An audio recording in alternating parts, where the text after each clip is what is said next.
Hello, everybody. Welcome to the Changing Minds podcast. My name is Owen Fitzpatrick, and I'm very, very excited today because I get to chat to a new friend, but a wonderful friend that I've only met over the last few weeks. Marcus Chan is the founder of Venli Consulting Group.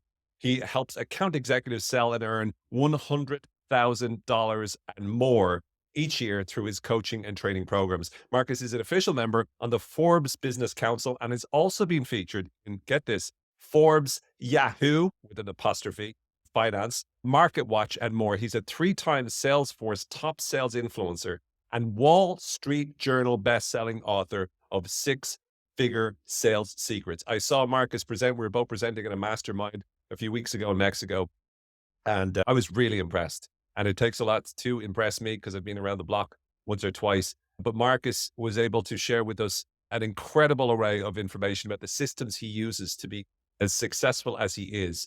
And he also talked to us about some of his sales secrets and strategies as well. So when I saw him and I was impressed with him, I learned from him and I took a ridiculous amount of notes. I said, I have to get Marcus on the podcast because it's not fair that I'm hoarding all of his wonderful wisdom myself on my own brain. I need to share it because sharing is one of the nicest and sweetest things you can do for other people. So there you go. I'm doing you all a favor with this. You're welcome. Anyway, Marcus, thank you so much for doing this, mate. Great to have you here and excited to chat with you on the podcast. Hey, Owen, it's my absolute pleasure. It's just, you make me sound cooler than I really am. I'm merely a guy who's made a lot of freaking mistakes and have learned from some of the mistakes. So hopefully I can pass some of my learnings to you and your audience today. I'm sure you can, mate. I'm sure you can. And so let's start off by, if you can give us just a rundown, a basic, brief introduction to yourself in terms of what you did, where you came from, and what you're doing now and who you currently help. If you can do that to get us going, that'd be super. Yeah, absolutely. So I'm from a small town, Springfield, Oregon, which is a very, very small, ghetto little town. I'm actually the middle child of 2 Chinese immigrants. They came to America with absolutely nothing. And eventually, over time, we worked in a restaurant, growing up working really, really hard. And it got to a point where I eventually got older, graduated college. I didn't know what I wanted to do. Now, if you're watching this video, you'll see that I'm clearly Asian. So my parents wanted me to be a doctor, a lawyer, a surgeon, accountant, something more prestigious, which I did none of those things. Instead, I went to B2B sales because really, frankly, I didn't know what I wanted to be when I grew up. So when the B2B sales failed horribly, almost got fired, eventually figured it out, had some pretty good success, and then been promoted 10 times in 10 years, won tons of awards, got to a point where I was running a big sales organization of over 110 plus employees, doing about 200 million a year plus in sales every single year. That was really cool. Had a lot of fun doing that. And I did it for a while. In fact, my corporate career lasted about 14 years. And at that point, I didn't know what I wanted to do. And sometime during that time frame, I also started to test out a side hustle that eventually became my main hustle. So eventually got to a point where I decided to just retire completely from corporate America and go all into my side hustle, make it a main hustle. And that was actually a really fun yet scary time as well, because now I was deciding to bet on myself and not work for anybody else. And that was scary. And I remember out the first couple of weeks, I'm like, this is incredible. And then I thought about quitting because I was like, this is really, really freaking hard. Now, fortunately, didn't. I ended up sticking with it to this day. Now it's been over 3.5 years. In that time frame, we've run over 500 plus clients. I wrote a Wall Street Journal best-selling book. We have hundreds of case studies and success stories. It's been a really, really cool journey to go on. And I went from thinking I was running just a team by myself to a small team of 5. And now we have clients in literally most countries around the world now. We have a lot of success stories, but more importantly, I freaking love what I do because ultimately I've learned that when you can learn how to sell effectively, you can change your life because everything in life is a sale. Ultimately, you are influencing someone else to part with time, money, resources. So the better you are doing that, the better your life can be. So one of the things I forgot about you that I just remembered as I was listening to you is how fast you talk. You actually are one of the few people that talk faster than me. And you're one of the people that when I listen to you on other podcasts, I don't multiply the speed by 2. A lot of the podcasts I listen to, I'm listening to it multiplied by 2. I can't do that with you because it makes no sense, but I love it. So it reminds me of how valuable and how much value you're able to pack into a short amount of time. With that said, your story is obviously about how you built this empire. And I'm going to dig into some of the most important things that you did along the way. But before we get to that, when it comes to selling and when it comes to sales, obviously you're a well-known thought leader in this space. You're well regarded and you built up your business because of that respect that you get. Let me ask you, what is your general philosophy about effective selling? And I say that in the context of what do you think some of the myths are that people have about the best way to sell? Or what do you think the things that most people forget in traditional selling courses? What are the things that you really try to emphasize to your students? Sure. So I'm going to start with the philosophy. And I believe to master selling is to serve at the highest possible level. So I'm saying again, to master selling to serve the highest possible level.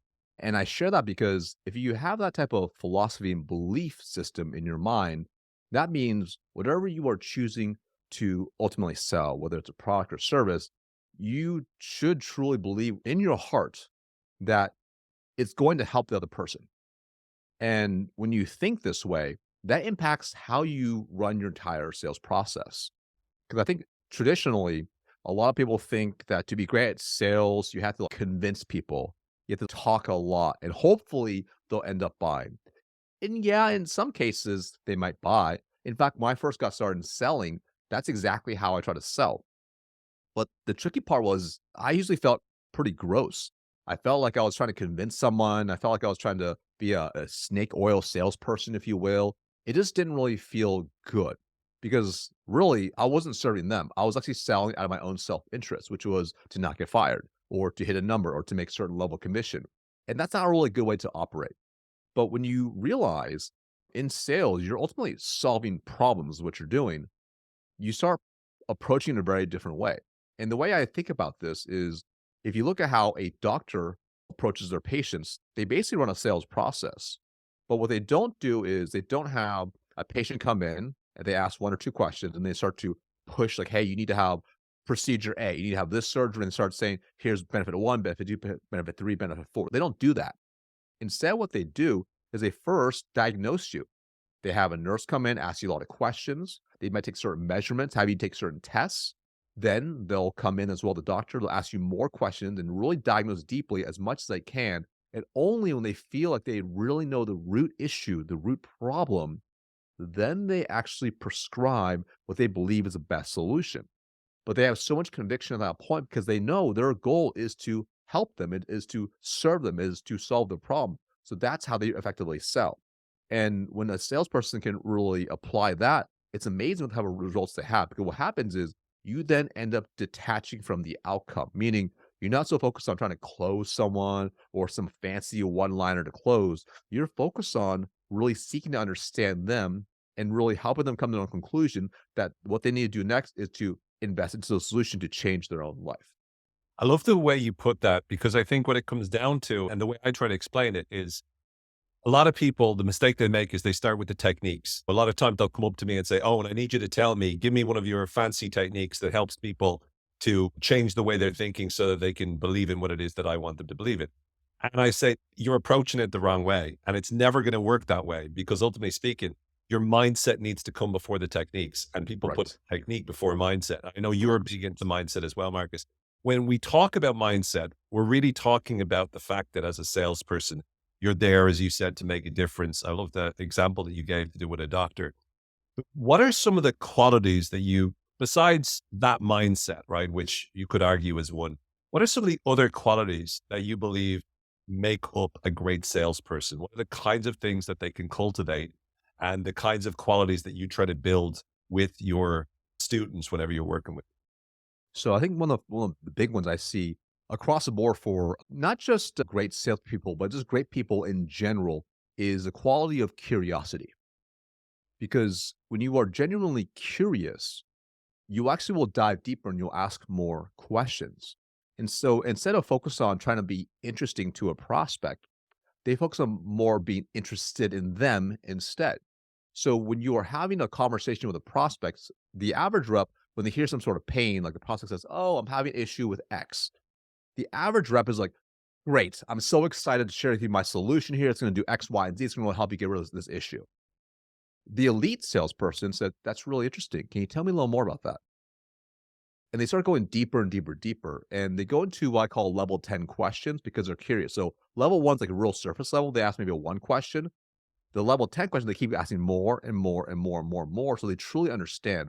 And they're using a Socratic level type of question to go so deep So now you're understanding the meaning of what they really mean. And that is definitely a key characteristic, like that level of curiosity. I think what's also really important too is the top salespeople also have very strong AQ, adaptability quotient, meaning they're able to adapt to situations. So a lot of salespeople, generally speaking, they're like, "Hey, what's that one liner? What's that magic question? What's the magic list of questions you can tell me?" And they're kind of hoping if they kind of follow this sequence, it's gonna get the result. And if you have a good framework, you definitely want a framework to follow. But the framework is like an 8-lane freeway. It's all going the same direction, but your ability to adapt on the freeway changes how fast you go. So if you're on an 8-lane freeway, you're heading the same direction, but based off the prospect, based off what's in the road, based off the traffic patterns, you're going to adjust, slow down, speed up, change lanes to get to where you want to go. But you need that ability to adapt on the fly to be able to get there. And the only way you can do that is you hit the right mind space and the right process in place. So you definitely need to be able to adapt for sure. You also need to be able to persevere. Very important. So just like anything else in sales, good salesperson is going to close 30, 40%, meaning 60 to 70% of the time, they're going to get either a no or they're going to get a non-answer, something in status quo, some sort of maybe. So if you don't have perseverance, if you're not able to push through that, you'll focus on the 60 to 70% or maybe the 80% that don't move forward. And you'll end up getting in your own head. And I've always said to a lot of salespeople, the hardest territory to manage is always the one right between your ears. So if you know that to be true and you can actually persevere through, you're going to have long-term success across the board. I've also found on top of that, the most elite salespeople have a long-term horizon that they look at things. So average salespeople, they have a conversation with a prospect. It could actually be a really good prospect, but because a prospect is not saying, "Here's my credit card, here, let's go right now," they're like, "Good luck. See you later. I'm out. You're dead to me," which is such a terrible way. It's a very selfish way to sell. If you have a long horizon that you look at things, it may not mean no forever. It might be no right now. So if you know it to be true, the really elite salesperson is just really cordial, professional, and they're not saying that person's dead to them. They're saying, "Hey, no worries, not a problem at all." And they're very cool with it, but then they'll nurture them long term. They'll keep that person in their pipeline, nurture them till they're ready to go. So the way I always think about this is I always imagine that every prospect you talk to, if you get on a call with them, they're probably relatively qualified to some extent. Otherwise, you're kind of wasting your time getting on the initial call to begin with. If you know it to be true, it's like planting a seed in the garden. Some of them are going to come to fruition immediately. Some of them will just take time. But as long as you nurture that crop over time, eventually, once they're ready, they're going to come to you as well. So if you start thinking this way, you'll start closing a lot more deals. And I'll give you a really simple example. When I worked at one company, the average rep would close about one deal every other week. So about 2 deals a month. Now, I did a little better than that. I was closing between 3 to 4 deals each week to begin with. Now, on top of that, as I started building my pipeline up, I would meet with so many prospects that not all of them would 1 call close or 2 call close or 3 call close, but I would nurture them. So it got to the point, once I was about 6 to 8 months in, I started closing like 8 to 10 accounts every single week. So my level of production was literally 10x everyone else. Not because I was any better, but I had a longer time horizon. I was able to see those seeds that I was planting and I wanted to nurture them a little bit later. So when you start thinking long-term time horizon, when you think about this is like any relationship. When you picture that type of game, you will do things to delay self-gratification. You'll do the hard things today that pay long-term dividends down the road. So there's a few qualities right there that I see top professionals have. I think what I really like about these qualities are all of them are pretty much connected to mindset. So if you look, first of all, Correct. the first set of questions and 10 levels of questions, let's say, you're digging deeper and deeper to try to understand the psychology of the other person. But you're also, in doing so, you're creating and leveraging more negative emotion by getting them to focus on the pain that they're Right. experiencing if they don't get the solution. So instead of going straight in with the solution when they're not really, they haven't prioritized that problem, you're asking those questions to be able to cultivate that. And that means your Right. brain focused on how can I help them to not have this pain anymore. Then when we Correct. talk about, as you put it, AQ, so your ability to be able to adapt to any circumstance, that's really about you not going in with the technique or the formula, but you seeing it as something that you need to work on. Again, if you're paying attention and listening to your client, that means you are a lot more responsive. You're listening, as Stephen Covey would put it, first to understand and then to be understood, but you're Right. always focusing on adapting it. And therefore, when you go into the interaction with that kind of mindset, well, that's obviously going to pay dividend. Then when it comes to perseverance and your ability to hear the no and still to bounce back, that's changing, completely transforming the way you think about rejection or the way you think about a stall or the way you think about an objection to the point that it doesn't hit the same way. So instead of you immediately internalizing and personalizing about you, you're now seeing it as, okay, this is just some information that I get that helps me to be better. And then most of all, Exactly. the final one where you were talking about being more, as I would call it, more strategic, your ability to think in terms of longer term, that way of changing the way you think about the other person in the relationship you have and the conversations you have, and seeing the seeds example that you gave and seeing the long-term game, it completely and totally turns the entire interaction into something that you immediately can start to build on. And so it becomes more about the long game of results, but also about the skills that you cultivate. So what I love about it is that all of them are very much related. It's not like you're saying that the quality is you need to be able to use this technique or use that technique. It's Right. very much about what we're doing in here, as you pointed out, in terms of between the two ears. So I love all of that. When people change their mind, Marcus, like for example, let's say you're selling and what you're selling, it requires you to overcome quite strong objections. I'm not talking about, oh, I'm not sure, blah, blah, blah. But I'm talking about the tough objections you get. What are some of the most important things that you would suggest people do when they're trying to change someone else's mind, when they're trying to help them overcome a significant objection? Yeah, great question. So, I find the wrong way that most people do is they get an objection about whatever. Their instinct is like, okay, let me try to drive this one liner. Let me start pushing harder and harder and harder. And as you and I know, the more that person starts pushing, the more the defenses go up. It's almost like the moat between them and the product gets wider and wider and it gets deeper and deeper. And they become more and more resistant. It's kind of like if your partner's upset with you and you're trying to convince them otherwise, it just gets worse. It doesn't get any better. So this is actually why I like to use a really, really simple framework that I call HEART. H-E-A-R-T. So first off, the H, they have to feel heard, right? So they have to feel heard that their objection has some sort of validity because no one wants to be told you're wrong. That feels terrible. So even if just by making sure they feel heard, which might be as simple as I totally appreciate it. Thank you so much for sharing your point of view. Let them like diffuse attention by making them feel heard. That's the first piece. Next, we need to go into E, which is elaborate. So just like I mentioned before, that first layer of objection is almost like an onion, and there's a deeper rooted meaning inside there that could be aligned to that surface level objection, or it might be something completely different. So you want to get them to elaborate and talk about it more, because when they start talking about it more, this allows them to start processing through in their mind what's really the concern. So that might sound like, hey, can you tell me a little more about that? And again, notice my tonality may shift depending on how defensive they are. So I'm gonna have to soften my tone. I might need to insert some pausing because ultimately my goal is I need to put them back into the psychological safety to have an open dialogue conversation with me. So it might be like, hey, can you tell me a little more about what you mean by this? And again, they're gonna start telling me, now I'm gonna dive as deep as I can. I want to get down to the very root of what the objection is. And once I get to that point, what I'm actually gonna do is then I'm going to once I'm crystal clear on exactly what the real root cause of the objection is, I'm gonna use A, which is aside from that objection, is there anything else? I want to isolate out and know, aside from that big core objection, is there anything else that's on their mind? And sometimes you'll see like they may think there is. So you have to say something like, hey, so aside from concern X, is there anything else that's holding you back from being less than 100% certain this is the best solution for you?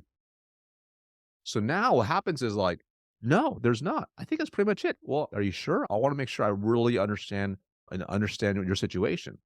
No, that's it. Got it. So now, if you've done a good job, the first part's HEA. They should be like, okay, Marcus gets me. He gets my concern. He's not trying to shove something down my throat. And by the way, that first three letters might take like 5, 10 minutes, potentially, depending on the complexity of how they're processing through whatever's on their mind. So now I'm gonna do a reframe. So now I'm going to go to R, which is I'm gonna re-clarify what they actually like about the solution. So there's probably something about the solution they actually like. So I want to shift their mind from that negative to a positive, like you mentioned before. So they might say something like, hey, so this makes perfect sense. I'm so glad you shared that with me. So let's put that aside for just a second. Remind me again, what did you like most about what we discussed so far today? And now you're starting to shift them back like, well, actually, Marcus, I like X, I like Y, I like Z. Cool. And how will that help you? Well, help me this way. And how will that impact you? And what's really interesting is when you do this, sometimes that initial objection disappears completely because now they realize it's actually really inconsequential in comparison to all the things that they personally have just admitted to you that they really like. Now, sometimes they're going to be like, yeah, I love all these things, but I'm still concerned about X thing. No problem. Then you go to T, you transition to overcome it. And at that point, now you will just, based off what, if you've done a good job on the discovery part of the process, you'll bring back things to show them why it's no longer a concern. And that could really vary depending on how well you did the discovery part to be able to eliminate that. So, for example, for some people, they might be, like who want to join my coaching program, their concern might be like, well, maybe I'll just like try to read some more books, and hopefully my results turn around. Part of our sales process is we actually uncover all the prior solutions, how long they've tried it for, and why it doesn't work anymore. So then we'll actually bring them back. So, hey, so you mentioned earlier that you've already tried that before. And how long did you try that for again? Well, 6 months. And what type of results did you get? Not very good results. So if you haven't got results for 6 months, if you continue to do the same thing, do you think you'll get different results? And now we just allow them to kind of come to their own conclusion on, yeah, that's kind of stupid, actually. It doesn't make any sense. So there's no true convincing or I'm trying to persuade them. I'm merely asking questions that allow them to come to their own conclusion that this is the best solution for them. And so many ways they're changing their own mind. Or Correct. you're asking the questions, and as I like to put, you're creating the conditions whereby Correct. they change their mind. So that's wonderful stuff. One of the other things that you do so well, and again, this is what was so impressive about you, Marcus, was your ability to you systematize everything, right? Even when it comes to even the way you think. We shared some stories about wedding proposals and all sorts of stuff over dinner, which was such a fun conversation. But what I learned a lot, like there was a pattern there, and the pattern is that you stack the deck in your favor. You're thinking of everything, right? You're moving back. You're playing every piece to maximize the light, and not in a like Machiavellian way, right? In a very much not in a way that impacts anybody else, but in a way that optimizes the likelihood of people sort of saying yes. And just to avoid going around in circles, the systems that you use is demonstrative of how diligently you think through all the possible steps and ramifications. So I see when you talk about your systems, it's not just a set of steps that you take on a regular basis. It's also really well thought out. Could you talk to us about the importance of systems for you, and what are the kind of considerations that go into your mind whenever you build a system in your life? And I know that you've systems for absolutely everything, right? So we'd love to hear some of the things that you think are most important when considering systems in your life. Yeah, great question. It's one of those things where I never used to consider myself like a systems thinker. It was more so that I would run into a problem and I'll think to myself, like, that's a really annoying problem. Why do I keep running into this? How can I not have this issue? That's what it breaks down to, right? It's like this problem keeps popping up in my life. How do I get rid of this problem? So I'll give you a really, really simple example to kind of start off with. So, for example, early on, I was a competitive swimmer growing up. And one of the hardest things to do in the morning is to wake up really early, change, get in your car, and drive down to the pool, jump into a freezing cold pool outside at 5:30 in the morning. It's just really, really not enjoyable. And there was a lot of friction points to even get to that point. So, like, for me, it was like, all right, number one, I gotta go, like, get all my stuff, like, change in my house, and then, like, grab my water bottle, fill it with water, like, grab a snack, put it in my bag. And it'd be all these things that would require, like, a lot of work in the morning just to, like, get out the door to get to the pool. So there's a lot of friction already. And I realized, first off, just like anybody else, you just kinda do, like, this is how it is. You don't really think much about it. So I was just doing it, and I was doing like, I feel like I'm just, like, wasting a lot of time in the morning because now I have to wake up actually earlier to do that. And I started asking myself questions like, well, how could I be more efficient? How could I be more effective? How can I cut down my time, actually have more time to sleep? I'm like, well, what if I just, I don't know, pack my bag the night before? Okay, that's easy. What if I just had my ice water in the fridge already? What if my snack was already in my bag? What if I just had like literally my Speedo next to my bed? So literally I roll out of bed, I put it on, put in my clothes, and just walk out and grab myself and leave. I'm like, if I did that? So I started doing that. And that simple system naturally saved me an extra 30 minutes in the morning. And when we started thinking this way, you start realizing oftentimes, whenever there's a common problem in your life, you can start to systemize out. Whatever is consistent as an issue, you can start to remove, right? So I think to even when I was running really, really big sales teams, and the process, it was you bring someone in, and they would give us a 90-day training playbook to kind of put the reps through. And we wouldn't allow them to actually start doing anything that's really sales related, like making cold calls, getting in the field till week 7 or 8. And then they would do that. Now, the issue was this. I knew it would take them at least like 4 to 6 weeks, kind of at least get somewhat comfortable. So now what that meant was from the time they get hired to the time they actually start getting any type of result, it's literally about 90 days, right? To get, and it's not even good result. It's like okay results. And what would happen would be, I also observed that their confidence level would start going down because at that point, they basically have gone 3 months without really any results. And they're a top performer, they're like mentally destroying themselves. So what would happen would be, I started noticing that a higher attrition period within the first 12 months. I'm like, interesting, because they weren't seeing progress. And progress is the ultimate motivation.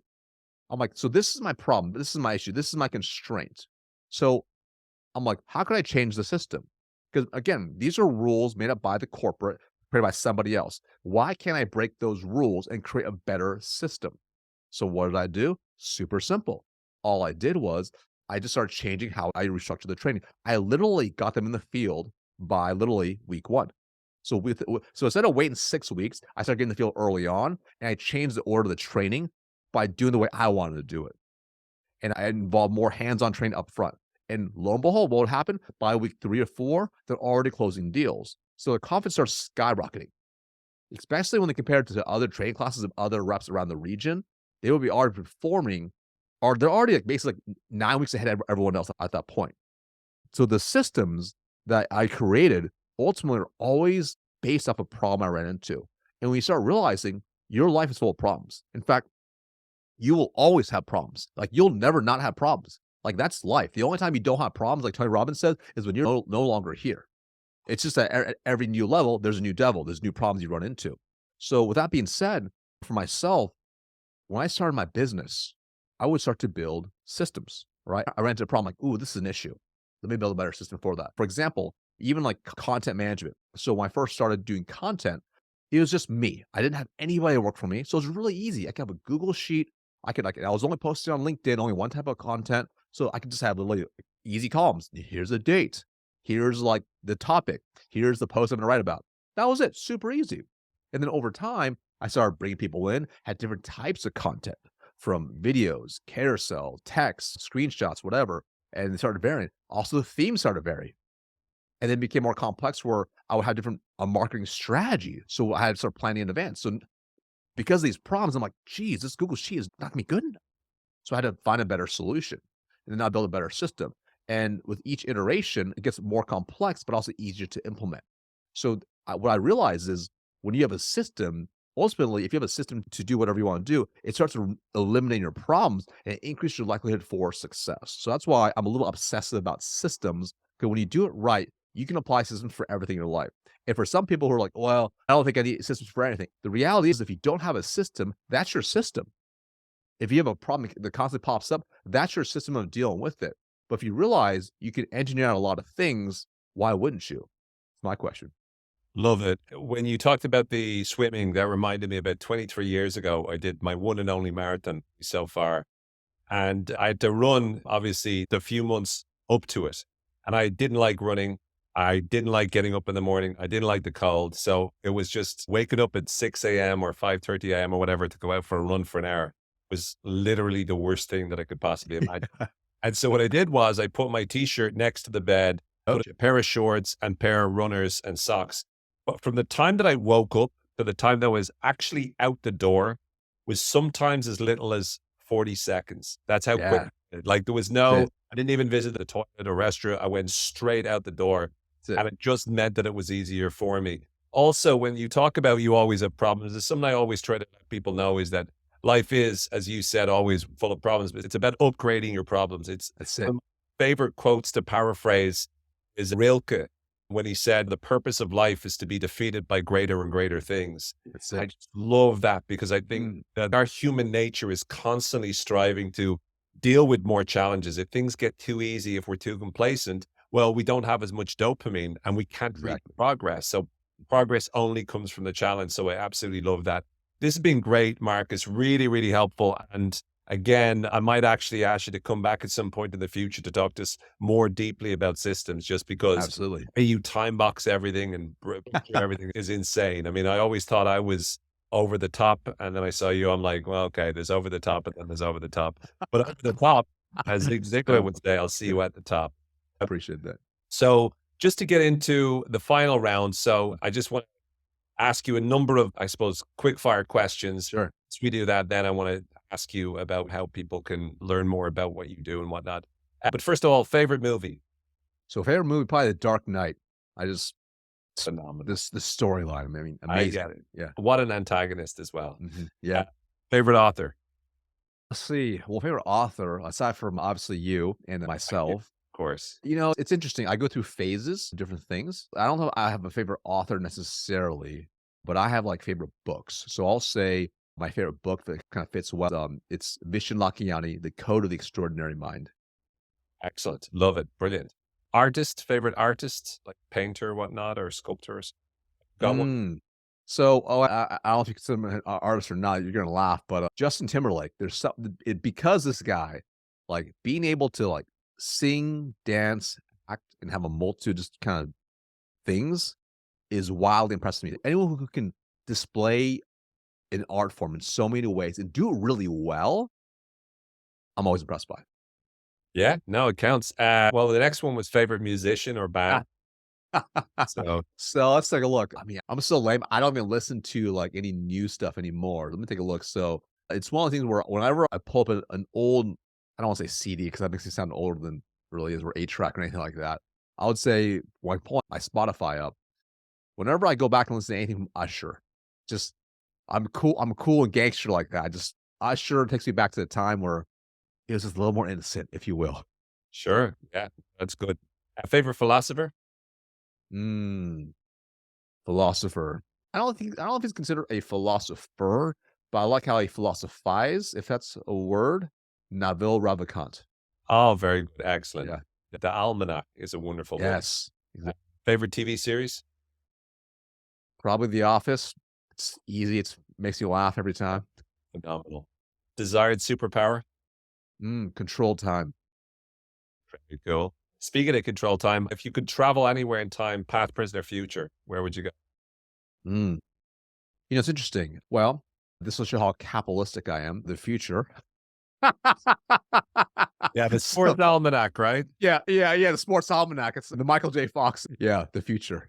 Very good. As long as you can come back to the past and then put some. Exactly. As long as they come back to the past, I should say. As long as they come back to the Look, I would past. expect nothing else from you Yeah. with Yeah. strategic mind. Yeah. If you could live anywhere else besides where you live, where do you think you'd sell? Mm. Wherever really makes my wife happy and I'm surrounded by really cool, interesting people. I mean, so I'm pretty chill and easygoing. Like I can pretty much adapt to anywhere, but I think who I'm with is the most important.